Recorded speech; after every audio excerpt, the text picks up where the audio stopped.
Olá, 24 de agosto de 2018, as principais notícias desta sexta-feira, agora aqui na TV Difusora. Lançado o aplicativo em que os eleitores vão poder denunciar com agilidade qualquer irregularidade na campanha eleitoral. Fernando Haddad e Manuela Dávila participam de ato político em São Luís nesta sexta-feira. São Luís recebe hoje maior projeto nacional de circulação musical. No esporte, há 12 jogos sem vencer, Sampaio embarca para Belém com esperança de espantar a má fase. Tem ainda as melhores dicas para o seu final de semana do nosso Guia Cultural. O Bom Dia Maranhão está começando agora.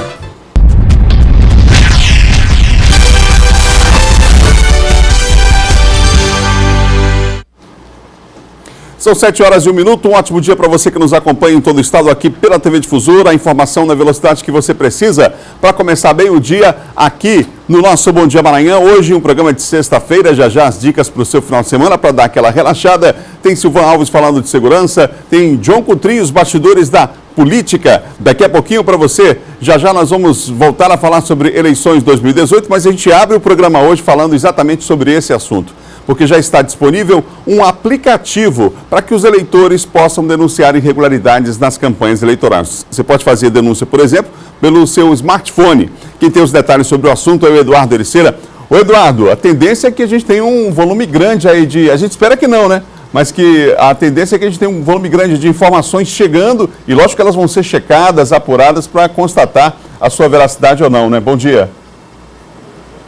Certamente, Adalberto. Muito bom dia a você, bom dia a todos que acompanham o Bom Dia Maranhão. Como você bem disse, a gente espera que não sejam tantas denúncias, que os candidatos, partidos, coligações aí respeitem o pleito, respeitem o processo eleitoral e que os eleitores não tenham tantos motivos para realizarem denúncias, para encaminharem denúncias aí à Justiça Eleitoral. Essa Justiça Eleitoral que já disponibilizou o aplicativo Pardal neste ano de 2018, vale lembrar que ele já existe desde 2016, já foi utilizado na última eleição que aconteceu no ano de 2016 e volta aí a ficar disponibilizado para os eleitores para a eleição de outubro deste ano de 2018. Ele já está disponibilizado desde ontem, desde essa quinta-feira, aí gratuito para smartphones e tablets também para fazer download nas duas lojas virtuais, tanto pelo Apple Store, tanto pelo Google Play, tanto pelo Apple Store, tanto pelo Google Play, os eleitores, as pessoas vão poder aí ter acesso a esse aplicativo. A gente lembra aqui, fala aqui algo de irregular que pode acontecer durante esse processo eleitoral, que pode ser denunciado à Justiça Eleitoral. Justamente o combate à corrupção é o principal alvo desse aplicativo, infrações eleitorais relativas à propaganda eleitoral, compra de votos, uso da máquina pública, crimes eleitorais e doações e gastos eleitorais podem ser denunciados por meio do aplicativo. Além disso, o Pardal, que é o aplicativo da Justiça Eleitoral, ele tem uma interface na web que será disponibilizada nos sites dos tribunais regionais eleitorais para envio e acompanhamento das notícias de irregularidades. A Justiça Eleitoral lembra que a denúncia, para servir, para ser acompanhada de fato, para ser investigada pela Justiça Eleitoral, ela tem que vir acompanhada de algum instrumento, como um áudio, fotos ou vídeos, por exemplo, para aí sim a Justiça Eleitoral poder aí apurar e investigar essa denúncia. A Justiça Eleitoral lembrou também que o denunciante ele tem o sigilo mantido, a informação de quem repassou essa denúncia ela é mantida sob sigilo, mas só que o denunciante ele tem que declarar algumas informações, como o nome e CPF, por exemplo, além de encaminhar esses instrumentos, como eu disse, áudio, foto e vídeo, para que a denúncia seja aí investigada. A nova versão, como eu disse, esse aplicativo Pardal, ele já vem sendo utilizado desde a última eleição do ano de 2016, do ano de 2016, a última eleição, mas neste ano de 2018, a Justiça Eleitoral informou que tiveram algumas mudanças, justamente para aprimorar ainda mais esse aplicativo. Houve a reformulação da infraestrutura e atualizações tecnológicas, aperfeiçoamento da performance do programa, possibilidade de registrar denúncias também contra partido e coligação. Em 2016 isso não era possível, e aprimoramento do sistema de triagem das denúncias para facilitar o trabalho de apuração por parte dos TREs e também do Ministério Público Eleitoral. Só para finalizar, há algumas restrições às denúncias, essas denúncias que podem ser encaminhadas para esse aplicativo Pardal da Justiça Eleitoral, elas não serão aí, não podem ser feitas para os cargos de presidente e vice-presidente. Essas denúncias as pessoas têm que ir diretamente em algum prédio da Justiça Eleitoral para formalizar essa denúncia, quer dizer, para os cargos de presidente e vice-presidente, os candidatos, essas denúncias não podem ser feitas por meio desse aplicativo. E também propagandas eleitorais veiculadas nas emissoras de TV, rádio e também na internet, elas também não podem ser feitas para esse aplicativo Pardal. Essas denúncias que porventura venha acontecer alguma irregularidade na propaganda eleitoral na TV, rádio e na internet, também assim como para os cargos de candidato a presidente e vice-presidente, a denúncia tem que ser formalizada pessoalmente. Voltamos com você, Adalberto. Obrigado, Eduardo, pelas informações. O sol brilha aqui na Ilha do Amor, na capital de todos os maranhenses, nessa sexta-feira. Daqui a pouquinho nós vamos voltar a falar sobre eleições 2018. Olha, alunos de uma escola municipal no Rio Anil, aqui na capital, acabam de receber uma biblioteca novinha. Além de livros físicos, o espaço conta com um acervo de obras digitais. Tudo para tornar a viagem da leitura mais agradável e ágil. Ambiente silencioso, mãos seletivas e olhares atentos. A biblioteca é um espaço fértil para estimular a leitura e a imaginação das crianças. Nesta escola municipal, a biblioteca é um dos lugares preferidos dos alunos. Aqui eles podem escolher entre os mais de 1.500 livros que também estão disponíveis de forma digitalizada em tablets e computadores. A iniciativa, além de promover conhecimento, também garante a inclusão digital. Lara Maria prefere os livros físicos. O livro Gapoli. Já o Pedro Davi prefere a leitura digital. Sem ser no livro, pode pesquisar aqui na internet para ler várias coisas novas. Estímulo para as crianças e também para os professores, que podem melhorar as suas atividades pedagógicas e sair da rotina das salas de aulas. Foi uma ferramenta importantíssima que a escola adquiriu, que era algo que nós já pleiteávamos há algum tempo e que agora foi possível, graças a Deus. E as crianças estão gostando muito, porque além dos livros, né, que está abrindo esse horizonte para elas, nós temos a parte digital, né, da inclusão digital, que é outra ferramenta importante com as pesquisas, que agora a gente pode realizar melhor. Além dos clássicos da literatura infantil, o acervo ainda oferece aos alunos obras sobre cultura, história, geografia, além de obras de autores maranhenses. E as bibliotecas móveis, a giroteca, como nós estamos chamando, elas surgiram com a ideia de aproveitar aqueles espaços que são menores, de escolas que são relativamente bem organizadas, mas cujos espaços são menores do que as outras. Educação inclusiva, que faz do processo de ensino-aprendizagem um ambiente de descobertas. A meta também é poder avançar em toda a rede, em todas as escolas, fazer com que essas girotecas, as bibliotecas cheguem às salas de aula, cheguem às escolas e dê a oportunidade das crianças poder participar deste momento tão importante que é o da leitura. São 7h09 em São Luís e em todo o Maranhão. Olha, nós vamos mostrar agora mais uma reportagem sobre uma estrutura de metal e concreto próximo ao elevado da Coama, um dos pontos principais aqui da cidade de São Luís, hein? Uma via importante, várias vias, cruzamento de várias vias importantes ali. E ali fica essa estrutura. A nossa equipe vai mostrar como é que está a situação no local, porque além do risco estrutural, há lixo espalhado, frequentadores estão usando o espaço para fazer manobras perigosas em motocicletas e, segundo moradores ali próximo ao local, usuários de drogas também frequentam o local, que já foi fechado, mas voltou a ser frequentado.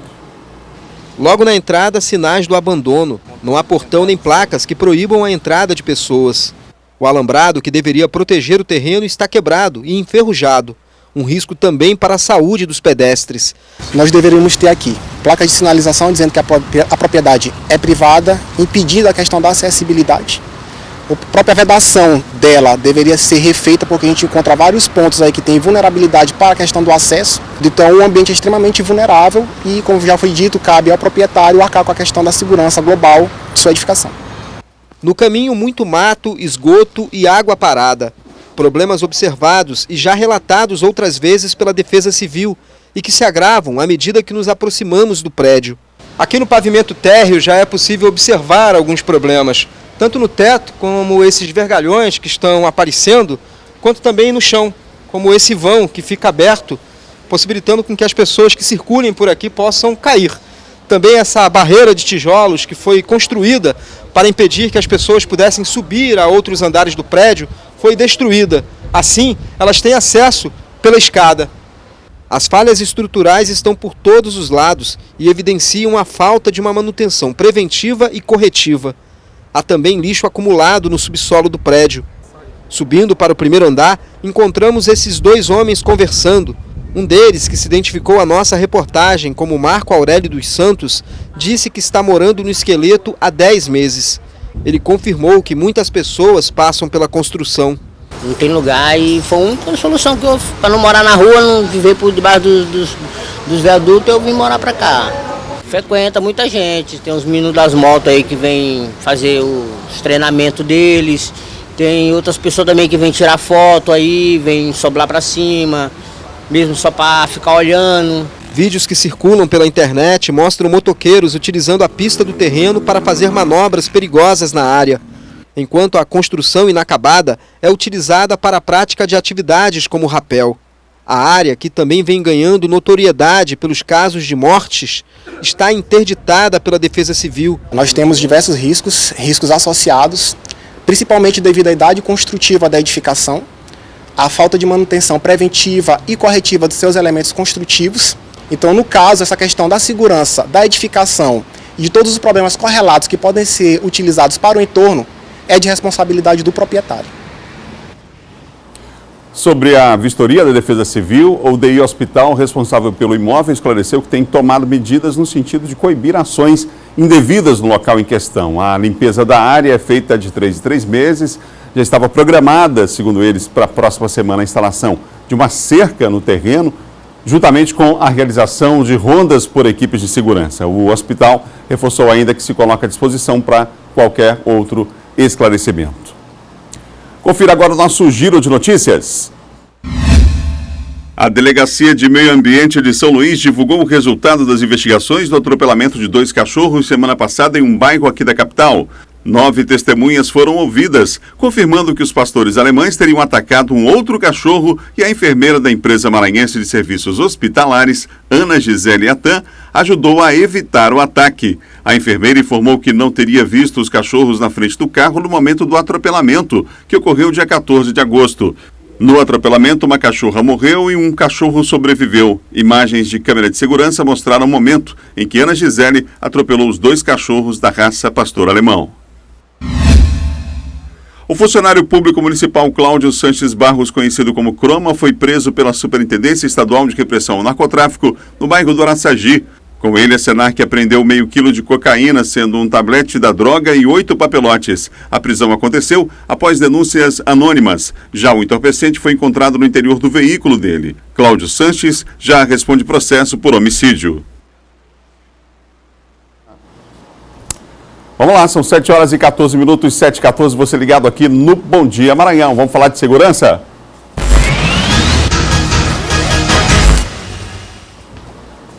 Participação de Silvão Alves conosco aqui no Bom Dia. Silvão, um ótimo dia para você, boa sexta-feira. Bom dia, Adalberto, bom dia a você, bom dia a todos.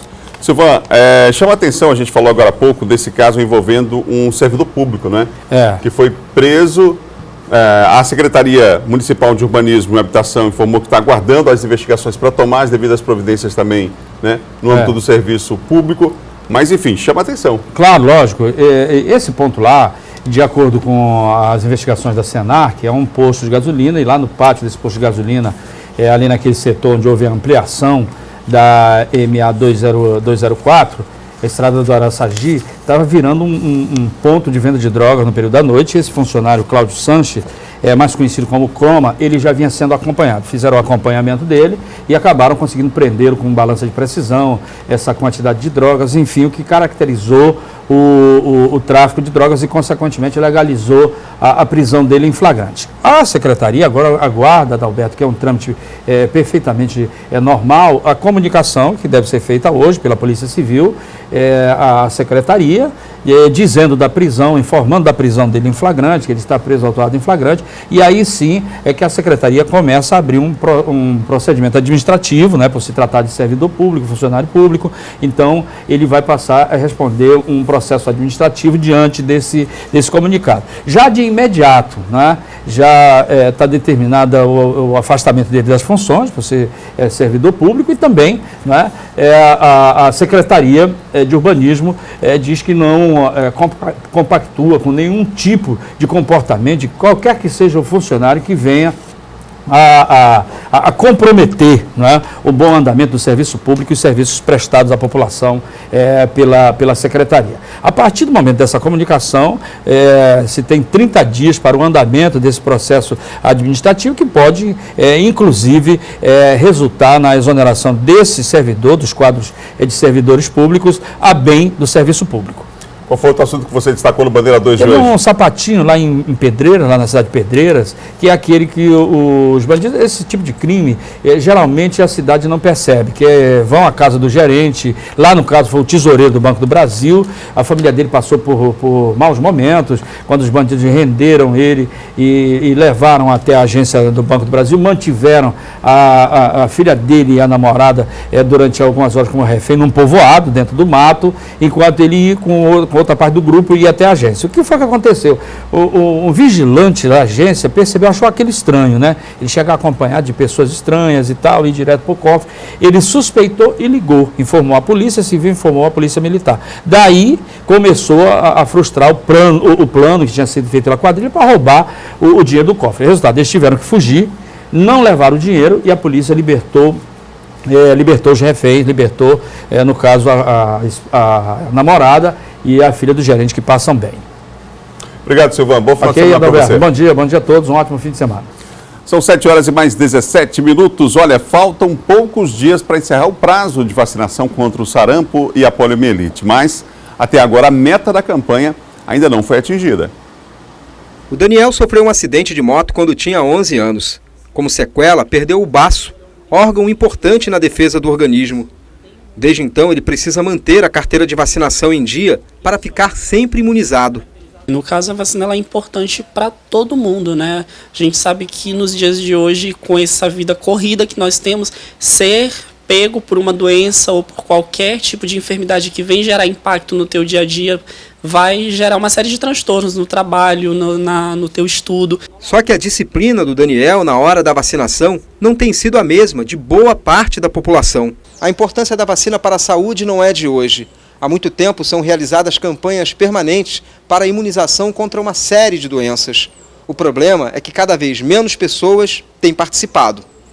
A importância na vacinação, de uma forma geral, é que o advento da vacina ele trouxe para a população uma possibilidade de fazer com que a gente se previna contra formas graves de doença que anteriormente eram letais, né? Causavam a morte desses indivíduos. A ausência nos postos de saúde na hora de tomar a vacina é um problema que atinge todas as idades.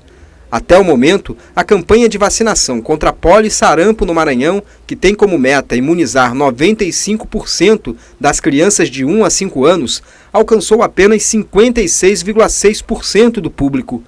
Um problema que pode trazer de volta doenças que pareciam erradicadas do mapa alguns anos atrás. E a gente precisa reforçar essa campanha porque há sim casos de sarampo no Brasil, eles foram importados da Venezuela, com o genótipo novo do vírus, o genótipo D8, e já houveram 8 casos de morte confirmados aqui no Brasil. Então a gente precisa realmente reforçar a vacinação contra o sarampo. Para evitar que novos surtos de velhas doenças possam voltar à tona, fica a dica de quem não perde uma campanha sequer. E hoje em dia tem várias formas de você ser lembrado disso, seja fazendo uma verificação no celular para que você seja avisado, uma marcação, alguma coisa, e também fazer a verificação da carteirinha e identificar quais são as que faltam, as que estão vencidas, e estar procurando um posto para fazer essa vacinação, né? São 7 horas e 20 minutos, nós vamos agora à Imperatriz, as notícias da região Tocantina, com Luiz Carlos Lima. Bom dia, Luiz. Olá, Adalberto, muito bom dia para você, bom dia a todos. A gente começa a participação falando do abandono das praças aqui em Imperatriz. São espaços públicos revitalizados pelo governo do estado, mas que não estão recebendo a devida manutenção por parte da prefeitura. Inaugurada em agosto de 2015, a Praça Meire de Pinho se tornou um dos principais pontos turísticos da cidade de Imperatriz, atraindo crianças, jovens e idosos que praticam atividades físicas ao redor da praça. Já a Praça da Bíblia começou a ser revitalizada em agosto de 2017 e foi entregue em março deste ano. Mas, ultimamente, as praças, que antes pareciam ser um ótimo lugar para lazer, tem se tornado um espaço sujo.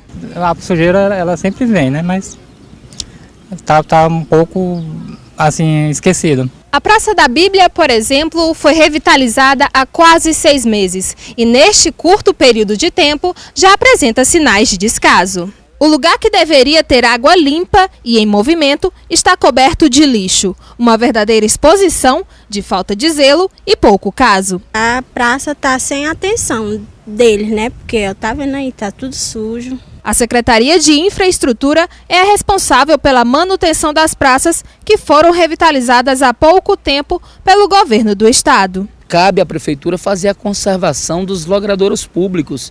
Isso está estabelecido nas leis municipais, mas infelizmente a gente não tem percebido isso. A prefeitura não respondeu à nossa solicitação para falar sobre a situação das praças mostradas na reportagem. A Igreja Adventista desenvolve o projeto Quebrando o Silêncio. Este ano, o tema é voltado para o suicídio.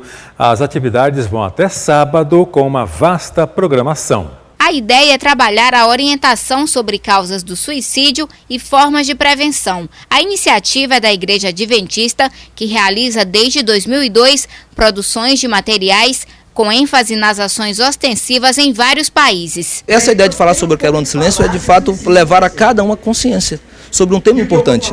Se nós olharmos os dados dos jornais, das revistas, vamos perceber o quanto é alarmante. Então, nós, como Colégio Adventista, temos essa responsabilidade de, de levar essa ideia para que todos percebam a importância que tem a vida das pessoas. Anualmente, na Semana do Projeto, realizada em agosto, escolas municipais e privadas são contempladas com palestras educativas e materiais impressos para o público infantil e adulto, assim como nessa escola municipal de Imperatriz. Nós tentamos, com essa campanha, ajudar as pessoas a estarem preparadas para esse cenário, com várias estratégias, trazendo as possibilidades de solução. Não só o tema como algo difícil de lidar, mas também trazendo para as pessoas essa visão de que é possível vencer, de que é possível viver mais feliz, mais contente, né? Com a palestra, esses adolescentes entenderam algumas das estratégias e possibilidades de prevenir o suicídio. Muitas pessoas acham que só com o suicídio pode resolver as coisas, mas também com a conversa, com outros tipos, você pode resolver aquele seu problema bem sentimental que você sente. Eu acho que esse projeto vem ajudando muitos adolescentes também, que são questão do bullying, que a pessoa leva em brincadeira e que é algo muito sério. Por hoje é só, Adalberto. A gente volta com você desejando um excelente fim de semana a todos. Obrigado, Luiz. Bom final de semana para você também. Olha, no próximo bloco você vai ver Fernando Haddad e Daniela Dávila cumprem agenda de campanha em São Luís. E você vai ver também, deputado federal maranhense, candidato à reeleição, declara patrimônio zero à Justiça Eleitoral. Você vai saber quem é depois do intervalo com o John Coutrin. São 7 horas e mais 24 minutos em São Luís. O Bom Dia Maranhão volta já já.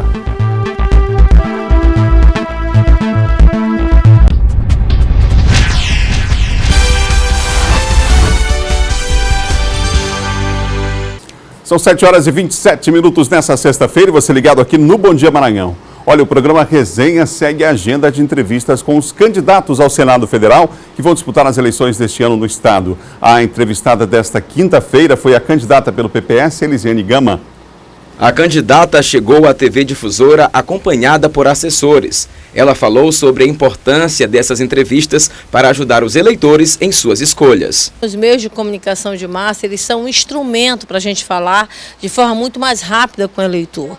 A TV Difusora cumpre esse papel quando abre um dos seus principais programas para ouvir os candidatos ao Senado e os candidatos ao governador que fazem parte do projeto majoritário do Maranhão. Ele está dando exatamente essa oportunidade para que o eleitor possa conhecer muito mais de perto e com muito mais profundidade quem ele quer levar para o Senado e em relação ao governo do Maranhão. No primeiro bloco, o apresentador Itevaldo Júnior fez questionamentos sobre o sistema prisional, legalização da maconha e mudanças no Código Penal. Já no segundo bloco, no espaço dedicado à participação popular com perguntas feitas pelos eleitores e previamente sorteadas pela candidata, os questionamentos foram sobre geração de emprego e renda, educação e políticas para mulheres. Para concluir o tempo, o apresentador ainda fez um último questionamento sobre a legalização do aborto. Ao fim, a candidata fez uma avaliação sobre a sua participação no programa. Foi um programa muito bom, não é? Bem o que é o Itevaldo, com muita tranquilidade, com muita firmeza, de forma muito clara. Eu acho que o debate e essa entrevista, essa sabatina, ela define posições, define critérios, e isso é muito fundamental para a gente garantir exatamente a isonomia entre todos os candidatos e a oportunidade de cada candidato apresentar suas propostas. Então, eu estou muito feliz, eu espero aí que o telespectador possa ter recebido de fato a nossa mensagem. A entrevista completa está disponível no portal MA10 e o Resenha nas Eleições 2018 recebe hoje o candidato ao Senado pelo PDT, o Everton Rocha. O programa começa 1h45 da tarde, logo após o Zé Cirilo.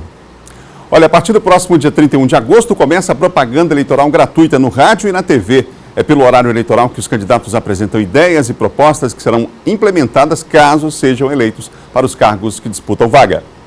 Uma das mudanças no processo eleitoral este ano é o tempo da propaganda no rádio e na televisão, que reduziu de 45 para 35 dias. Em compensação, a quantidade de inserções de 30 e 60 segundos ao longo da programação aumentou. Quando fixávamos os horários da propaganda eleitoral, a gente tinha uma ideia de uma certa regularidade no cotidiano do brasileiro. Ou seja, um horário certo para o almoço, o horário certo para a janta, o horário certo de estar no carro ouvindo o som do rádio no momento de trânsito.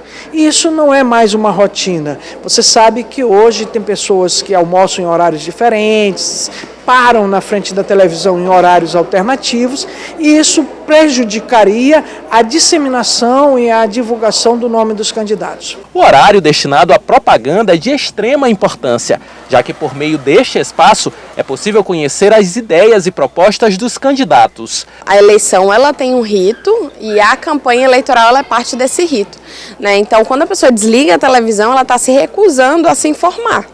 E a propaganda eleitoral gratuita, ela é a informação mais acessível para a população sobre quais são as ideias, quais são as propostas daqueles candidatos. A propaganda no rádio e na TV terá início a partir do dia 31 de agosto. Às segundas, quartas e sextas, o horário será reservado para candidatos ao Senado, ao Legislativo Estadual e ao Governo. Já às terças, quintas e sábados, será a vez de candidatos à Presidência da República e à Câmara Federal. A Justiça Eleitoral apenas administra esse horário conforme a escala legislativa. E a divisão de tempo é feita conforme a agregação que cada partido ou coligação conseguiu estabelecer nas articulações políticas. Mas e nas ruas? O que os eleitores pensam da propaganda? Eu assisto, acompanho. Bom momento para definir sua escolha. Eleição para mim, nada, zero. Eleição em qualquer estado sempre tem uma fraude ou outra, a gente prefere não. Hoje no Brasil, muita gente está conectada à internet e, consequentemente, tem acesso a sites e até mesmo às redes sociais. Mas para a grande maioria da população brasileira, o rádio e a televisão continuam sendo as únicas alternativas para obter mais informações sobre os candidatos que estão na disputa eleitoral. Se você se importa com a sua vida, com a vida das pessoas que estão ao seu redor, da sua comunidade, é de extrema importância que você se informe e que você vote de forma consciente. E o que é votar de forma consciente? É ter um motivo. Eu vou votar nessa pessoa porque eu concordo com algo que ela está dizendo, ou eu vou votar nessa pessoa porque ele está propondo uma coisa que eu estou de acordo. Confira a agenda dos candidatos ao governo do estado para esta sexta-feira.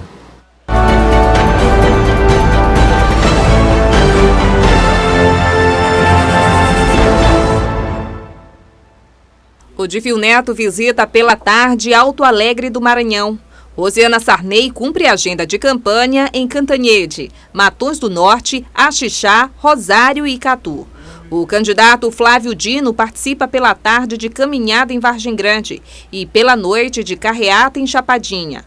Ramon Zapata realiza às 6 da tarde atividade com a militância e simpatizantes na sede do partido. Maura Jorge, ao meio-dia, almoça com empresários da capital e, pela noite, participa de atividade com candidato a deputado estadual. O candidato Roberto Rocha divulgou na sua agenda que agora pela manhã tem reunião com candidatos na sede do PSDB, no Renascença, e às 2 da tarde tem reunião com lideranças da Ilha de São Luís. Às 4 da tarde, o candidato tem reunião no comitê de campanha. Vamos agora à participação do nosso especialista em política, John Coutrin. Bom dia para você, John. Bom dia, Adalberto. Bom dia a todos. Antes do intervalo, eu avisei aqui de que um deputado federal maranhense, candidato à reeleição, declarou patrimônio zero à Justiça Eleitoral. Quem é esse candidato, John? Adalberto, é o controverso Valdir Maranhão. Ele, nas eleições deste ano, declarou ali no sistema de divulgação das candidaturas patrimônio de zero. Ou seja, segundo ele não tem nada. Ele não tem casa, ele não tem carro, ele não tem nada nos seus bens, ou pelo menos no seu nome, segundo a declaração dele. Mas a gente fez um levantamento, Adalberto. Em 2010, o Valdir Maranhão declarou que tinha R$733 mil de patrimônio. Ele foi candidato a deputado federal, se elegeu. Em 2014, o Valdir Maranhão também declarou seus bens, ele foi candidato à reeleição a deputado, e em 2014 ele tinha R$813 mil de patrimônio, ou seja, ele avançou de 700 para 800 mil. Mas agora, nas eleições deste ano, ele declarou que não tinha nada, ou seja, de uma hora para outra, ele ficou pobre, ele perdeu todos os seus bens e declarou à Justiça Eleitoral que não tem nenhum patrimônio no seu nome, a não ser que ele tenha perdido alguma dívida de campanha, alguma coisa, mas, segundo a declaração ali da Justiça Eleitoral, ele não tem nada declarado aí como patrimônio seu. É um dado que depois, junto à Justiça, provavelmente vai ter que retificar, Tem que retificar. Ô, John, o procurador solicita a impugnação da candidatura de Sebastião Madeira? Mais uma candidatura, todos os dias nós estamos aqui divulgando. Ontem foi o prazo final, viu, Adalberto? Quinta-feira foi o prazo final de contestações e questionamentos de candidatura chamadas impugnações. E entre elas, o Procurador-Geral Eleitoral, Pedro Henrique Castelo Branco, pediu a impugnação aí do ex-prefeito de Imperatriz e candidato a deputado federal, Sebastião Madeira, do PSDB. Mais uma vez, Adalberto, aquela lista polêmica do Tribunal de Contas do Estado, que colocou também ontem o Pedro Fernandes, que já colocou também lá em Imperatriz o candidato também a deputado Hildo Marques, e agora coloca o Sebastião Madeira de Imperatriz também. É claro que eles devem recorrer disso, porque eles alegam, o próprio Madeira alega também que não era para estar o nome dele nessa lista do Tribunal de Contas. Ou seja, erros de prestação de contas, de gestões às vezes anteriores, mas acabaram comprometendo alguns candidatos, no caso do Madeira, a gestão de fundo de saúde em Imperatriz. Esses pedidos agora vão ser analisados pela Justiça Eleitoral, já que terminou o prazo aí dos pedidos de impugnações. John, os pré-candidatos do Partido dos Trabalhadores estarão hoje aqui em São Luís e no sábado estarão em Viana, no interior do estado, cumprindo a agenda? É isso, Adalberto. O primeiro pré-candidato a presidente, já depois de registro das candidaturas, a estar presente é o Fernando Haddad. Mas você pergunta, mas o candidato é o Lula. Bom, o Lula ainda aguarda a análise da candidatura dele, o pedido de registro, mas se não for confirmada a candidatura do Lula, para ficar bem claro, o candidato do PT será o Fernando Haddad, aquele ex-prefeito de São Paulo e que agora também foi ministro da Educação e que agora é o plano A do PT para ser o candidato. Também estará presente, Adalberto, a vice, que será a vice, a Manuela Dávila do PCdoB, e também o governador Flávio Dino e o deputado Everton, que é candidato a senador, ou seja, os candidatos do PT, do Lula no Maranhão, são estes e estarão presentes ali com ele. Será hoje a agenda, às 18 horas, na Praça Nauro Machado, no Centro Histórico, e amanhã também mais uma agenda ali na cidade de Viana. Portanto, aí o Fernando Haddad deve aqui, então, ratificar, Adalberto, o apoio do PT ao candidato Flávio Dino e também ao deputado Everton ao Senado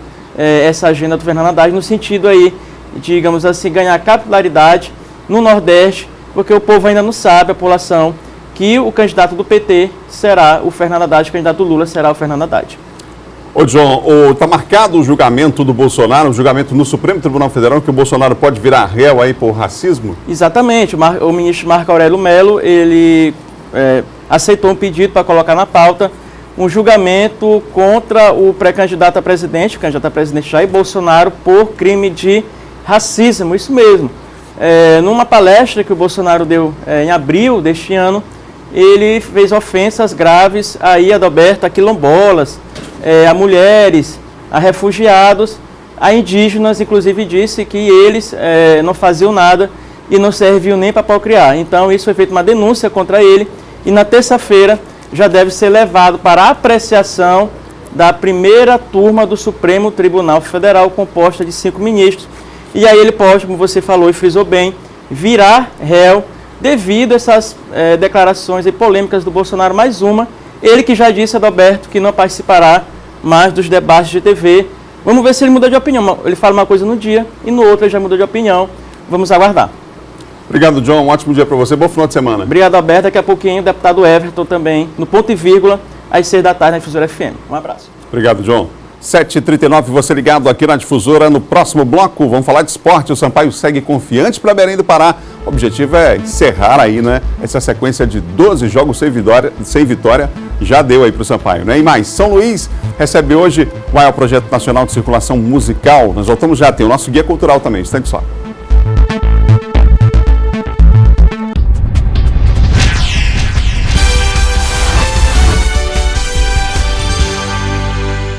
São 7h43 de volta, Bom Dia Maranhão, ao vivo aqui na Difusora para você, para todo o estado. Agora voltamos para falar de esporte.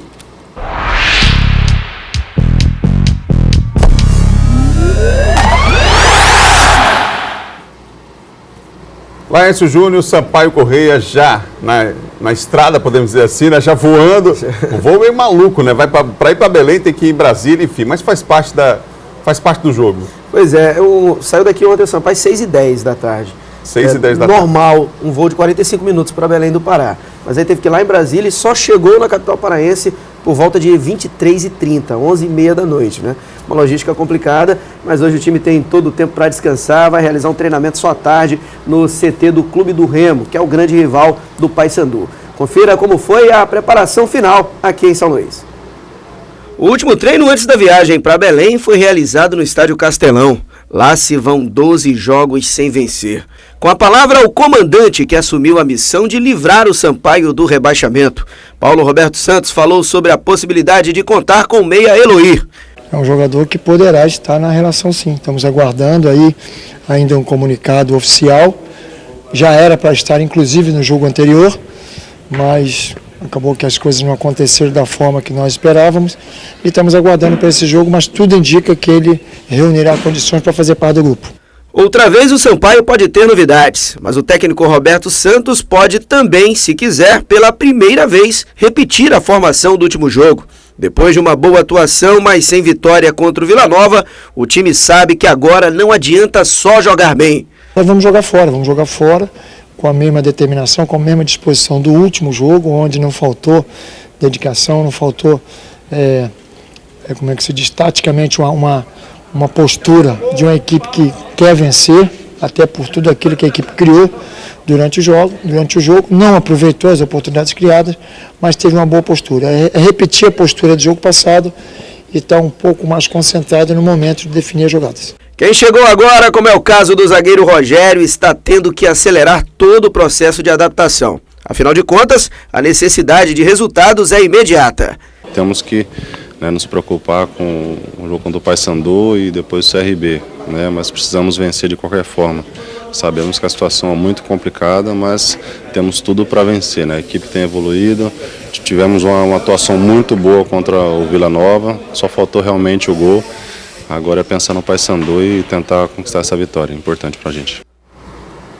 Se quiser, o Paulo Roberto Santos pela primeira vez pode repetir o time que jogou a última rodada, com o Alisson Mira na frente e com a presença de todos os outros jogadores. Mas a tendência é de que o William ganhe mais uma oportunidade como titular do Sampaio Corrêa no ataque, ou o Alvinho, porque o Alisson não correspondeu à expectativa. Vamos aguardar. O Sampaio realiza mais um treinamento hoje e o técnico vai tirar essa dúvida, mas a escalação oficial é só minutos antes da bola rolar para Sampaio Corrêa e Paysandu amanhã em Belém do Pará. Confronto decisivo e duelo direto na luta contra o rebaixamento. Sampaio Corrêa é o 19º, o Paysandu é o primeiro time fora da zona do rebaixamento, na 16ª posição.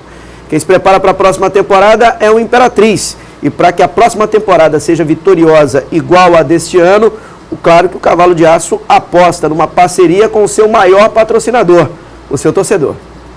O estádio Frei Epifânio da Abadia foi palco de muitas conquistas do Cavalo de Aço. Entre as formas de apoiar o clube, um projeto sócio-torcedor do Cavalo de Aço, iniciativa implantada em Imperatriz em dezembro do ano passado.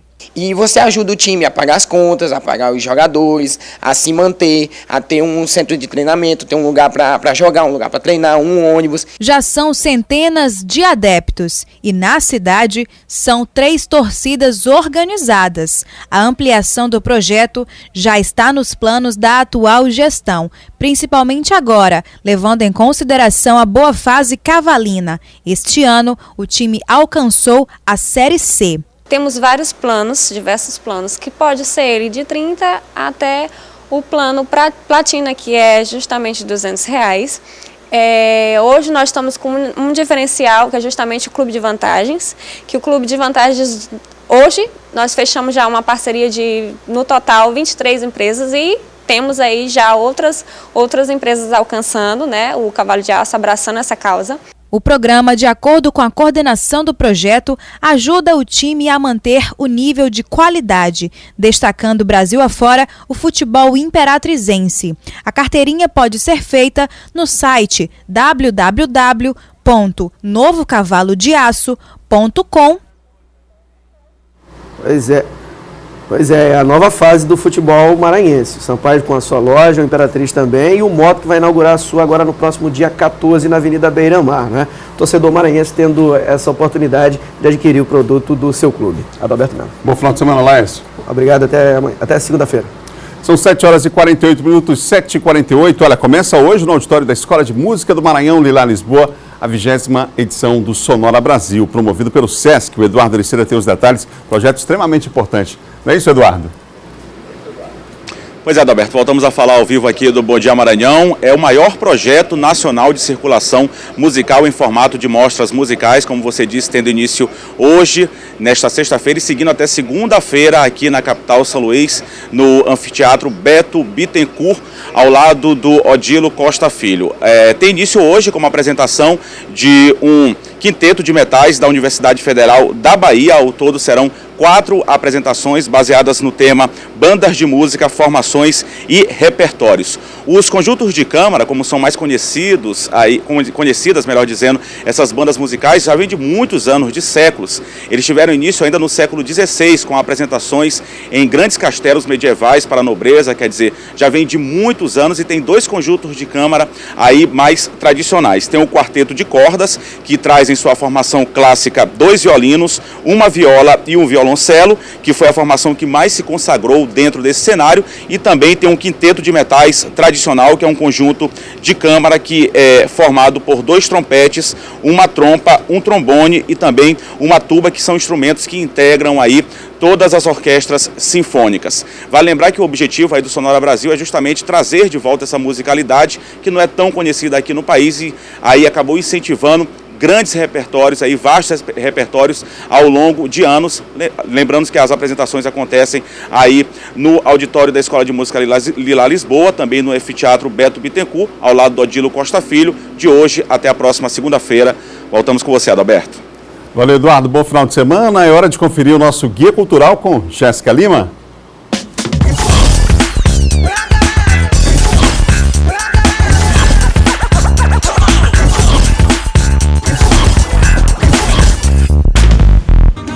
Olá, cheguei com as melhores dicas para você se divertir no fim de semana. Anota aí que está começando o Guia Cultural.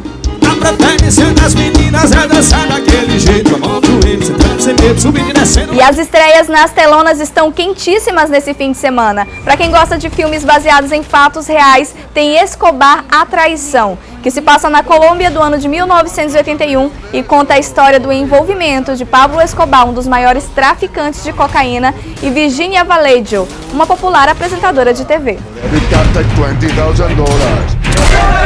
Para quem quer dar boas risadas, tem duas super dicas. A primeira é Meu Ex é um Espião, com Mila Kunis e Kate McKinnon, como duas atrapalhadas amigas que se envolvem em uma aventura de espionagem pela Europa. E Te Peguei, com um grupo de 5 amigos que pelo menos uma vez ao ano brincam enlouquecidamente de pega-pega, arriscando seus empregos e relacionamentos. Muito divertido, vale a pena assistir. E tem peça para criançada. O Teatro Arthur Azevedo recebe o espetáculo infantil O Dia que o Macaco Quis Ser Presidente, produzido pelo Teatro da Juventude do Rio de Janeiro. E conta a história de como o Rei Leão abdicou do trono para os bichos proclamarem a República da Floresta. A peça fica em cartaz amanhã e domingo às 17 horas. E o valor da entrada é único, R$ 35. Sabe por quê? Não tem jeito do macaco. E hoje tem a balada Tanqueray, que promete ir até o amanhecer. Quem toca por lá são os cantores Bruno Shinoda e Anderson Mendonça. A festa acontece na Garden Jurerê. E a máquina quente do sucesso, a banda Brasas do Forró, esquenta tudo amanhã no Alure, distribuindo muito calor pra galera forrozeira que gosta daquele forró raiz. A casa abre a partir das 10 horas da noite.